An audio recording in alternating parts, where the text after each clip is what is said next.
Hello, அஸ்ஸலாமு அலைக்கும். வணக்கம். இப்போ வந்து ஒரு புது கல்யாணம் ஆன புது ஜோடி வந்து இந்த மிருக காட்சி இருக்கு இல்லைங்களா, அந்த இடத்துக்கு, அந்த மாதிரி இடத்துக்கு இப்படியே சுற்றுலா போயிருக்கிறாங்க. அப்போ ஒரு இடத்துல பார்த்தா ரெண்டு குரங்கு ரொம்ப ஜோடி உட்காந்துட்டு ரொம்ப இதாக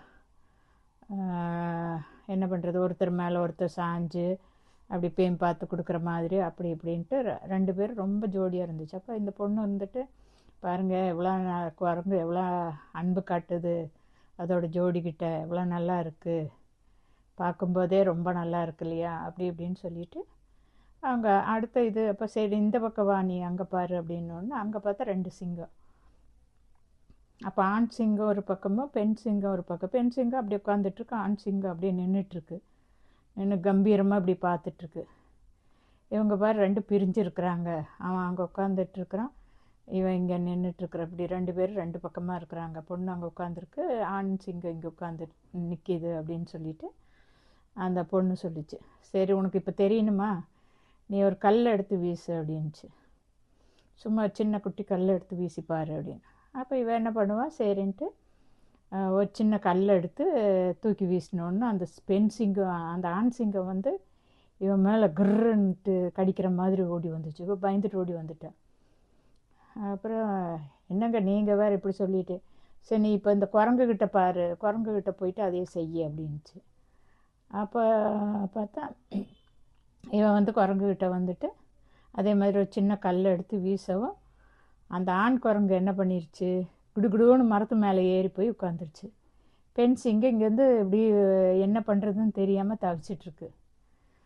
அப்போ அந்த புருஷங்காரன் சொன்னேன், இதுதான் இப்போ வந்து சும்மா ஆளுக பார்க்குற மாதிரி நடிப்பாங்க, தோளில் கை போட்டுட்டோ மடி மேலே படுத்துட்டு, இப்போ ட்ரெயினில் போகிறாங்கன்னா மடி மேலே படுத்து கொஞ்சி ரொம்ப என்னமோ உலகத்தில் யாருமே லவ் பண்ணாத மாதிரி ஷோ பண்ணிட்டு போவாங்க. அவங்கள நீங்கள் நம்பக்கூடாது. அது வந்து சும்மா ஆளுகளுக்கு காமிக்கிறதுக்கு வேண்டி அவன் லவ் பண்ணுவான். ஆனால் உண்மையாலுமே லவ் பண்ணுறவன் அவன் முரட மாதிரி, பார்க்க முரட மாதிரி இருப்ப, பேச்சுலேயும் அவ்வளோ இது இருக்காது, ஆனால் உள்ளே வந்து அவனுக்கு நல்ல அன்பு இருக்கும். இது எப்போ தெரியும்னா, நீங்கள் ஒரு இதில் இருக்கும்போது தான், இன்னலில் வரும்போது தான், இக்கட்டான நிலமை வரும்போது தான் அவனோட சுயரூபம் தெரியும். இப்போ அந்த சிங்கம் வந்து சும்மா பக்கத்தில் நிற்காட்டியும் அன்பு காமிக்கிற மாதிரி ஷோ பண்ணாட்டியும், இப்போ மற்றவங்க முன்னாடி ஷோ பண்ணணுங்கிற அவசியம் கிடையாது. புருஷன் பொண்டாட்டின்னா இப்போ என்ன, எல்லாத்துக்கும் இந்த வீடியோ எடுத்து போடுறது, குழந்தைய வச்சுக்கிட்டு லவ் பண்ணுற மாதிரி, இதெல்லாம் லவ் கிடையாது. உண்மையான அன்பு இருந்தால் அவன் என்ன பக்கத்தில் இல்லாட்டியும் அவனுக்கு வந்து உன் மேலே அன்பு இருக்கும், உன் மேலேயும் குழந்தைங்க மேலேயும் கண்டிப்பாக அன்பு இருக்கும். அது சும்மா எப்போ பார்த்தாலும் இப்படியே கட்டி பிடிச்சிட்டு உட்காந்துட்டு ட்ரெயினில் போகும்போது ஒருத்தர் மேலே ஒருத்தர் சாஞ்சி மடி மேலே படுத்துட்டு அந்த மாதிரியெல்லாம் ஷோ பண்ண வேண்டிய தேவையில்லை. அன்பு ஏதோ ஒரு நேரம் சரி உங்களுக்கு எல்லாரும் இது பண்ணுறாங்க அப்படிங்கிற ஒரு இதுக்கு வேண்டி சொல்லலாம். மற்றபடி எல்லா நேரம் 24 மணி நேரம் லவ் பண்ணிட்டு உட்கார முடியாது, கை பிடிச்சிட்டு கட்டி பிடிச்சிட்டு நடக்கிறது. அதில் கல்யாணம் ஆன புதுசில் சரி, அதுக்கப்புறம் அவனுக்கு அவனோட பொறுப்பு, அவனோட கவலைகள். உங்கள் மாதிரி இல்லை, அவனுக்கு 1008 பிரச்சனை இருக்கும் அவன் வீட்டில். அதாவது உங்கள் வீட்லேயே எத்தனை பிரச்சனை, உங்கள் சைடையும் பார்க்கணும், அவன் அம்மா வீட்டையும் பார்க்கணும். அம்மா என்ன சொல்லுது, அப்பா என்ன சொல்லுது, அக்கா தங்கச்சி கூட பிறப்பு இருந்துச்சுன்னா அவனுங்க சொல்கிறது அதையும் கேட்கணும், உங்களுக்கும் இது பண்ணணும், ஈடு கொடுத்துன்னு நடக்கணும். உங்கள்கிட்ட பேசலை உடனே என்னை கண்டுக்கிறதே இல்லை, எல்லாமே அவங்க வீட்டுக்கே இது பண்ணுற அப்படி இப்படின்னு, உன் வீட்டுக்கே பண்ணுற அப்படின்னு நீ சொல்லுவேன். ஆனால் உண்மையாலுமே இப்போ ஒரு இடத்துல, இப்போ நான் இன்றைக்கி பார்த்தா ஒரு பொண்ணு புருஷன் கூட ஹோட்டலுக்கு வந்துச்சு குழந்தையும் கூட்டிகிட்டு. புருஷங்காரன் சரி, அவங்க அம்மா அப்பாவும் வந்திருக்கு, அவங்க அம்மா அப்பா இந்த பக்கம் உட்காந்துருக்கு, ரெண்டு குழந்தைங்க இருக்குது. அம்மா அப்பாட்ட குழந்தைகளை விட்டு நீ புருஷன் அங்கே கூப்பிடுறான், வா நம்ம அந்த டேபிள் உட்காரலான்னு, அவள் போக மாட்டேங்கிறா.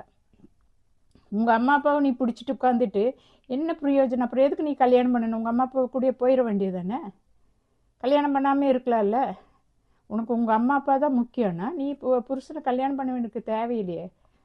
சும்மா எங்கே போனாலும் அம்மா பின்னாடியே போகிறது, அம்மாட்டியே கதை பேசுகிறது, புருஷன்னா ஒரு மைண்டே பண்ணுறதில்ல. அப்புறம் அவனும் திருப்பி என்ன பண்ணுறது, அவன் என்ன பண்ணனா திருப்பி வந்து சரி தொலையுது அப்படின்ட்டு ஒரு சேர் எடுத்து போட்டு அவள் பக்கத்தில் வந்து உட்காந்துட்டான். காலம் அப்படி இருக்குது இப்போது.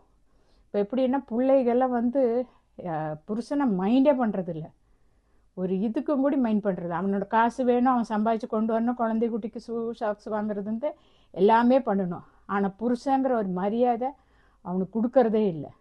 இப்போ வர்ற பிள்ளைகள்லாம் அப்படி தான் பண்ணுதுங்க. கல்யாணம் பண்ணிட்டு அப்படியே ஜோடி ஜோடியாக ஊர் சுற்றணும். ஊர் சுற்ற முடியலன்னா உடனே புருஷன் டார்ச்சரு. ஏன் அப்போ நீ அனாதையான பையனை கல்யாணம் பண்ணிக்க வேண்டியதானே?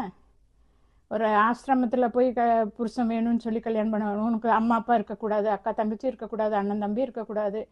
அப்படி வேணும்னா நீ போய் அனாதையில் இதில் போய் கல்யாணம் பண்ணு புருஷனை தேடிட்டு.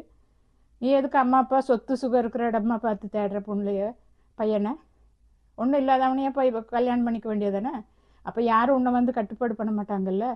நீ அப்படி பண்ணாத இப்படி பண்ண, உனக்கு ஊர் மேய்ஞ்சிட்டு உட்காந்துக்கலாம்ல.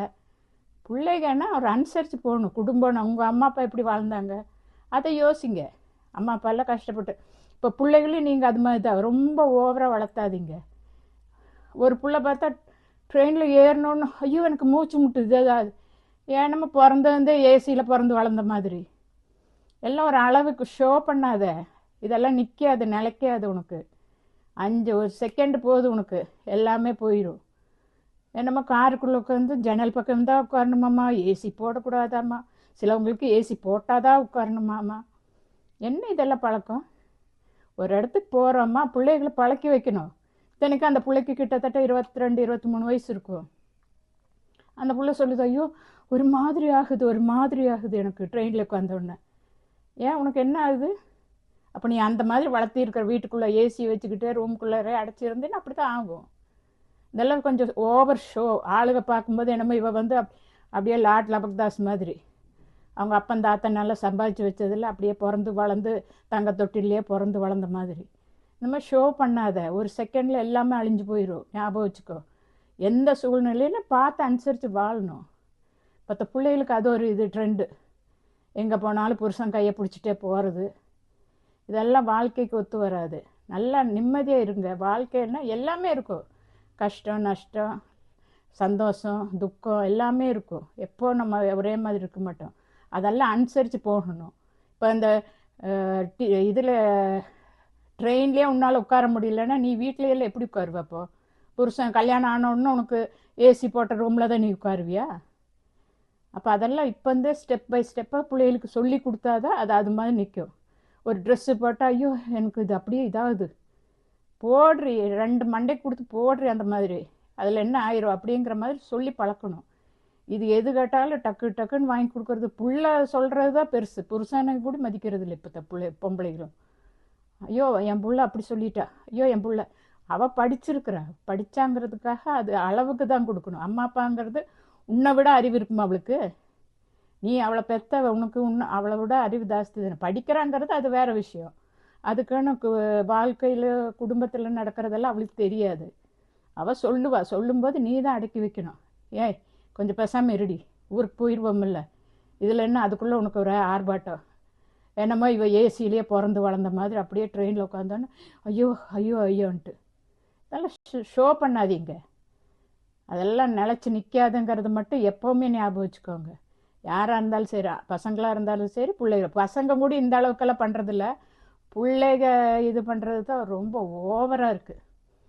ஒரு ட்ரெஸ்ஸு போட்டால் அது குத்துது, அது இது சரியில்லை, அது சரியில்லை. செருப்பு போட்டால் இந்த செருப்பு அப்படி இல்லை இப்படி இல்லை.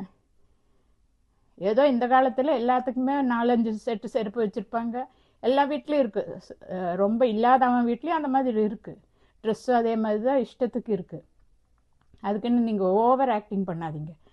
பிள்ளைகளை வந்து பார்த்து வளர்த்துங்க. நாளைக்கு இதே தான் உனக்கு திரும்பும். அதே மாதிரி இப்போ இருக்கிற யங்ஸ்டர்ஸ், இந்த கல்யாணம் ஆன பிள்ளைகள்லாம் புருஷனுக்கு நீங்கள் இந்த மாதிரி கொடுமை பண்ணுறது, உனக்கு ஒரு பையன் இருக்குது, நாளைக்கு அவனுக்கு கல்யாணம் ஆகி இப்போ இருக்கிற பிள்ளைகள்லாம் இப்படி தான் பண்ணுறாங்க. கல்யாணம் ஆன பிறகு தனி கொடுத்துன்னு போயிடுறது, மாமியார் மாமனார் வேண்டான்னு. இனி வர்ற காலையில் எப்படின்னா கல்யாண மண்டபத்துலேருந்து தான் பிள்ளையும் பையனும் தனியாக போயிடுவான். சரி அம்மா போயிட்டு வர பாய் அப்படின்ட்டு போயிடுவான். பார்த்துக்கோங்க, இன்னும் வர்ற ஜென்ரேஷன் அப்படி தான் வரப்போகுது. இப்போ நாங்கள்லாம் கல்யாணம் பண்ணி கொடுத்தா மண்டபத்தில் வச்சு கட்டி கொடுத்து எல்லாம் அனுப்பிச்சி விட்டோம். நம்ம வீட்டில் கொஞ்ச நாள் அங்கே கொஞ்சம் ஆரம்பத்தில் இருப்பாங்க. அப்போ வந்து அம்மான்னு கூப்பிட்டுட்டு மாமியார் கூட ரொம்ப அப்படியே இவ்வளோ விட்டால் வேறு யாரும் அம்மான்னு கூப்பிடாத மாதிரியெல்லாம் இருப்பாங்க. கொஞ்சம் நாள் ஆக ஆக ஆக அவனை அப்படியே இழுத்துட்டு போயிடுவாங்க. நீ போய்க்க, உன் புருஷன்தான் வேண்டான்னு சொல்லலை, நல்லபடியாக போங்க. ஏன் வீட்டில் இடம் இல்லையா, படுக்கிறதுக்கு இடம் இல்லையா? அம்மா நான் தனியாக போகிறேன், இங்கே ஒரு ஃப்ரீனஸ் இல்லை, இல்லை தனி ரூம் இல்லை, ஒரே கூட்டு குடும்பமாக இருக்கிறோம் அப்படின்னா போகலாம். நீ இப்படி பண்ணுறது, இன்றைக்கி நீ பண்ணுறது நாளைக்கு உனக்கு கண்டிப்பாக வந்து அனுபவிப்ப, எங்கேயும் போயிடாது. நீயும் மாமியாருக்கு செய்யறதெல்லாம் உனக்கு ஒரு புள்ள ஒரு பையன் எல்லாம் பிறக்குமில்ல, அப்போ நீயும் அது மாதிரி அனுபவிப்ப. அது தெரிஞ்சுக்கோங்க. இல்லை கல்யாணம் பண்ணுற பிள்ளைங்க அனாதையான பையனை பார்த்து கல்யாணம் பண்ணுங்க, அவ்வளோதான். அப்போ பிரச்சனை தீர்ந்துச்சுல்ல. நீங்கள் மாமியாரையும் கொடுமை பண்ண வேண்டாம், மாமியார் உங்களையும் கொடுமை பண்ணாது. நீ அனாதை ஆசிரமத்தில் போய் பையன் எடுத்துக்கோ. அவன் படித்தவனெல்லாம் இருப்பானுங்கள்ல, ஆசிரமத்துலேயும் படிக்கிறவனுங்கள்லாம் இருப்பானுங்கள்ல, அழகானவனுங்களும் இருப்பானுங்க. அங்கே போய் கல்யாணம் பண்ணி எதுக்கு குடும்பம் இருக்கிறவங்கள பார்த்து கட்டிக்கிட்டு போகிறீங்க? அப்படி கட்டாதீங்க, விட்டுருங்க. பசங்களாவது நிம்மதியாக வாழட்டும். இந்த பிள்ளைகளோட இது வந்து ரொம்ப ஓவராக போகுது வர வர. இன்னும் வர்ற ஜென்ரேஷன் அதை விட மோசமாகும். ஆனாலும் சொல்கிறேன், கொஞ்சம் பார்த்து நடந்துக்கோங்க. ஓவர் பந்தா விடுறது, இவன் நம்ம ஏசியிலே பிறந்து வளர்ந்த மாதிரியோ ஒன்றுமே மற்றவங்களுக்கு எல்லாம் ஒன்றுமே இல்லை. ஏசியில் பிறந்தவனெல்லாம் சும்மா இருக்கிறான் இதில். இவள் ஒன்றுமே இல்லாமல் ஒரு ரூமில் ஏசி வச்சுருக்கிறவெல்லாம் ஆடுறான். என்னமோ இவள் வந்து அப்படியே ஏசிலேயே ஐஸ் கட்டிலேயே வளர்ந்த மாதிரி. இந்த மாதிரியெல்லாம் பண்ணாதீங்க. பிள்ளைகளுக்கு அட்வைஸ் பண்ணுறேன். எதுக்குன்னா உங்கள் நல்லதுக்கு தான். இதெல்லாம் எனக்கு ஒன்றும் லாபம் கிடைக்க போகிறதில்ல. இதெல்லாம் நீ வந்து ஏதாவது ஒரு கஷ்டத்தில் நீ அனுபவிப்ப, அப்போ தெரியும் உனக்கு. ஆமாம், அதெல்லாம் அன்றைக்கி சொன்னாங்க. அந்த பொம்பளை, ஏதோ ஒரு பொம்பளை யூடியூப்பில் சொல்லிச்சு, அது உண்மையாக தான் இருக்குது. இப்போ அனுபவிக்கும் எங்களை ஒன்றுமே தெரியாது. நீ சம்பாதிப்ப, நீ நல்லா இருப்ப, அப்போல்லாம் தெரியாது. உனக்கு ஏதாவது ஒரு கஷ்டம் வரும்போது தான் உன்னோட அம்மா அப்பா மாமியார் அண்ணன் தம்பி அக்கா தங்கச்சிங்கிறதெல்லாம் ஞாபகம் வரும். அதனால் எப்போவுமே மனுஷனை மனுஷனாக மதிங்க. ஓகே, பாய்.